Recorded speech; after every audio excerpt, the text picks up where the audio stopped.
Good evening and welcome back to Prime of Midlife. It's Thursday evening, we're almost finished the first week back at work. And today we are talking ageing in place. But first I wanted to say a huge thank you to everyone who is being so supportive of our Making a Difference by watching the adverts, which then helps with the monetisation and then allows me to do the donations to the different charities, to the food banks. As I said before, we didn't donate just before Christmas, but we are looking to donate this weekend or next. So yeah, keep your eyes out. There will be another one coming soon. So thank you so much for being so supportive with that. Excuse me. The ageing in place, I didn't particularly know about it until a couple of people put comments on some of my videos and said, oh yeah, we're having to think about ageing in place. I thought, what's that? So off I jolly well trotted and investigated, as I do.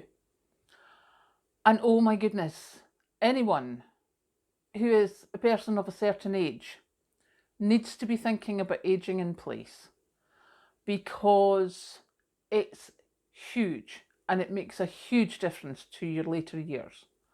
I know this because my parents had a beautiful house. It was where my dad was born and brought up. He loved that house. He loved the garden. He didn't want to go anywhere else, like, ever. So they stayed there, even when neither of them could drive. They were 3 miles outside the town. Now, that's okay. You know, they still had some friends to visit. They could do online shopping up until a point. Dad had never been computer literate.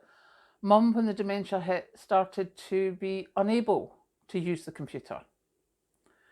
So then that was up to me.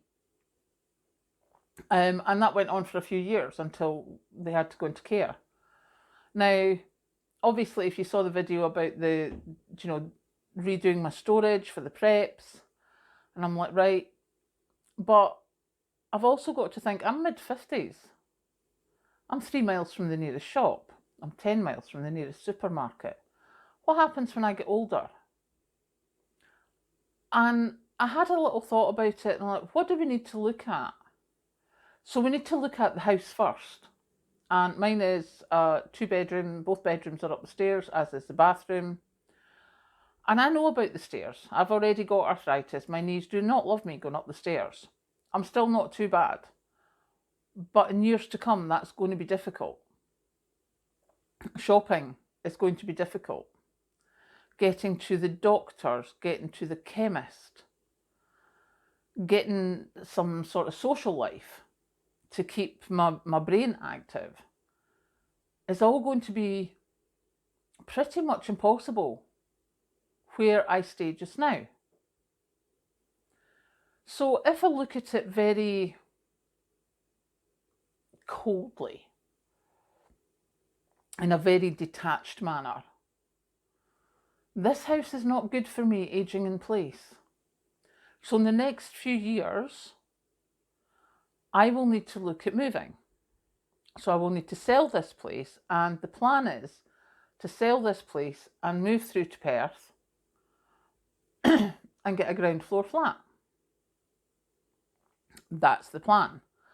Because then when I'm in the centre of the town, the shops will be close, the doctors will be close, the pharmacy will be close.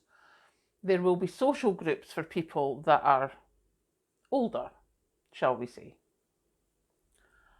And as I say, I hadn't particularly thought about this, but I think for people who are at my age now, this is something we need to think of, because otherwise you end up like my parents in this fabulous house that they loved with no life.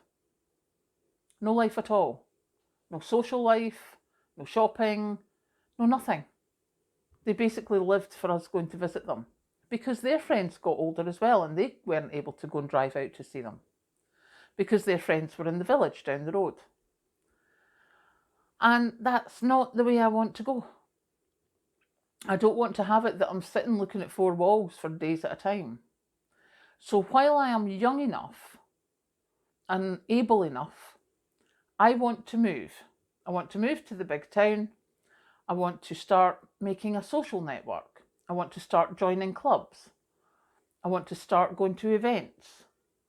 I want to be able to toddle about the streets quite merrily and get my daily shopping, and have my wee routines of go for shopping, then go to book club, then go to the music hall or whatever happens to be. And I think for many of us, especially in the UK, because as we get older, if I need to go into a care home, Kathleen will need to sell this house because the government will make her. So she's not going to be able to keep this house anyway. Or, at least there's quite a big chance, considering both my parents had dementia, that she's not going to be able to keep this house. She's going to have to sell it because I'm going to have to go into care. And yes, I know I sound exceedingly mercenary, but that is a fact of my life. And with that fact of my life, I would rather sell this, buy something smaller in the middle of town, and enjoy the time that I'm still able to get out and about while I can. I mean, don't get me wrong, I've still got like another 10 years before I'm supposed to be able to retire. I'd like to go before then, but, who knows? But yes, aging in place, it seems to be more common in America. The websites that I found were mostly American. But I certainly think for people of a certain age in the UK, this is a conversation we need to be having with ourselves. We need to be looking at where we are in the next 5 and 10 years.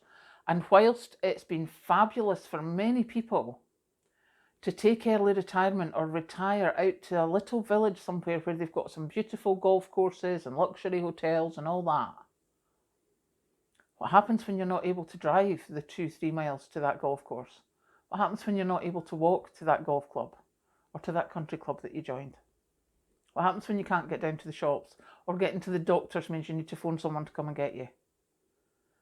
These are conversations we need to be having with ourselves so that if we have to, we can plan to move and enjoy our twilight years. Because believe you me, I intend enjoying mine. So yeah, I hope that helps. It just happened to be a thing that went into my head today. I hope you're having a good day, and I will catch you later.